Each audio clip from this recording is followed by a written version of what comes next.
আসসালামু আলাইকুম।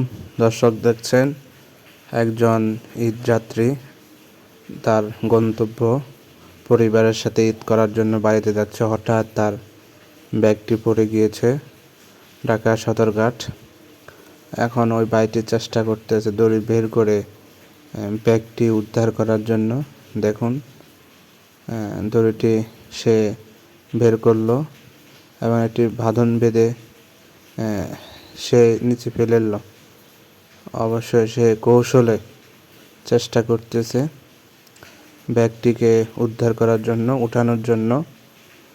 চারিদিকে দর্শক এবং যাত্রীরা দেখছে কিভাবে সে এদিকে লঞ্চটিও এদিকে চলে আসতেছে। ব্যাগটি অবশ্যই একটু বাঁধার চেষ্টা করতেছে, বাঁধনটা শক্ত করতে চেষ্টা করতেছে। অবশেষে শক্ত করতে কিছুটা পেরেছে। এখন চেষ্টা করতেছে উঠানোর জন্য। আস্তে আস্তে সে উঠালো। এই যে উঠতেছে, আরেকজন ভাই হেল্প করলো। হঠাৎ সে মনে করলো না, হাত দিয়ে ধরতে হবে, না হলে পড়ে যাবে। 3-4 ভাই হেল্প করলো, অবশেষে উঠানো হলো। হতে পারে এই ভাইয়ের ঈদ যাত্রায় পরিবারের আপনজনের কত কিছু মূল্যবান জিনিস ব্যাগটির মধ্যে পড়ে গেছে।